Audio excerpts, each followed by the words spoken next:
Nung shinare ko sa inyo na gumagamit ako ng tampon ng Fearless Eve, nako, ang dami talaga mga comments, ang dami rin talagang mga tanong. Isa sa mga comments na nabasa ko na hindi daw safe gumamit ng tampon. Nako, dyan kayo nagkakamali, no? Kasi ako, hindi ako nag-base sa sarili kong knowledge, hindi po ako nag-base sa experience ko. Sinabi po mismo yan ng doctor na safe pong gumamit ng tampon. Hi guys, it's Dr. JG, a licensed medical doctor here in the Philippines. And tampons are generally safe and very easy to use. Contrary po sa nalalaman natin na toxic daw pag nagtampons. Hindi po. Hindi po ako gagamit ng tampon kung sa tingin ko, ipapahamak yun ng health ko. Hindi po. So, nag-research po ako at sabi nga po ng doctor is safe po gumamit ng tampon. Basta, tama po ang paggamit nito. At isa rin sa mga maraming tanong talaga, ma'am, baka po ma-stuck sa loob yung tampon. Baka pumasok sa kaloob-looban yung tampon. Ako, dyan tayo nagkakamali. Yan kayo Hindi po siya mawawala sa lugar kapag in-insert nyo. Kapag in-insert nyo to, dun lang talaga naka-place yung tampon. Hindi po papasok yan sa cervix natin. Tampons are not easily misplaced.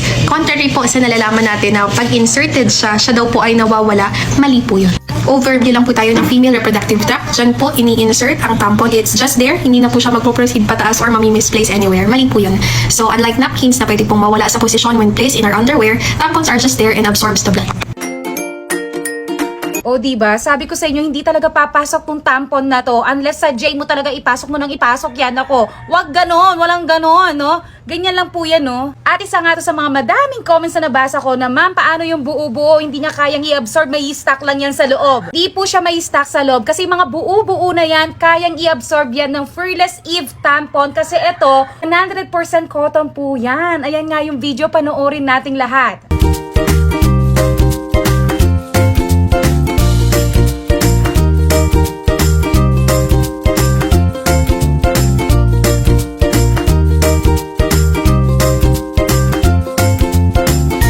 O diba, sabi ko naman sa inyo, kayang-kaya ni Fearless Eve tampon yan. So, madami rin mga katropa na hindi talaga familiar sa paggamit ng tampon. Marami nga sa kanilang mga nag-comments doon na first time lang daw nilang makita to, itong menstrual tampon. Kaya dahil dyan, tuturuan ko kayo kung paano ba gamitin ng tama ang menstrual tampon ng Fearless Eve. May two variants pala to. Ito yung for regular flow at ito naman yung for heavy flow. Tampon din ang recommended na ginagamit kapag magsiswimming ka tapos meron kang dalaw. So anyway mga katropa, madami rin naka-curious kung paano ba gamitin ang tampon, kaya ayan, ide-demo natin. Imagine niyo na lang na ito yung private area ha, tapos i-insert natin tong tampon. Ayan, makikita nyo kung paano, ayan, kita nyo? Cotton po to, made of 100% cotton talaga. Ito yung itsura ng tampon kapag napuno na po siya ng mens natin. Ayan. So, paano nga ba mag-insert nito mga katropa? So, ito, insert mo lang to sa private area mo. Ayan, kailangan po pasok na pasok po.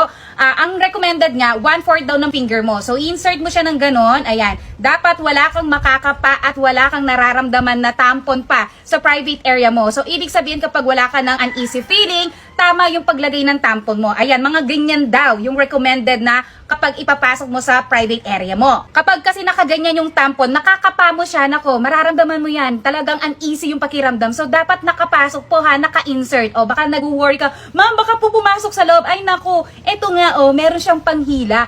Papasok yan kapag talaga ipasok mo nang ipasok yung sinadya mong ipasok. Pero, ganyan yung itsura niyan. Ayan, nakaganyan yan siya. Huwag kang matakot na may maglik ha. Walang maglilik dyan kasi talagang takip na takip sa butas yan. Papakita ko sa inyo. Imagine niyo na lang, ito yung private area mo, tapos ayan yung tampon. So, parang ganyan po yung mangyayari. Wala ka talaga makikita maglilik dyan. Ganyan po ha, basta i-insert nyo hanggang 1/4 na finger nyo, ipasok nyo talaga yung tampon sa private area nyo. So, ganun lang po kadali na gumamit at mag-insert ng tampon. 48 hours po ang tinatagal ng Fearless Eve tampon. At kung mag-uwiwi kayo or magpupupo, huwag nyo pong tatanggalin yung tampon. Huwag kayong mag-worry, hindi naman kasi sasama yan. Unless puno na yung tampon mo. So, ayun, paano alisin ng tampon? Ito po, yung tali, yung hihilain nyo, and tada! Matatanggal mo na siya agad-agad. Ganito po yung itsura ng tampon kapag puno na. Ayan ha, napakita ko na sa inyo kung ano yung mas okay, mas maganda, or mas convenient gamitin. So ayan ha, i-check out nyo na tong Fearless Eve menstrual tampon.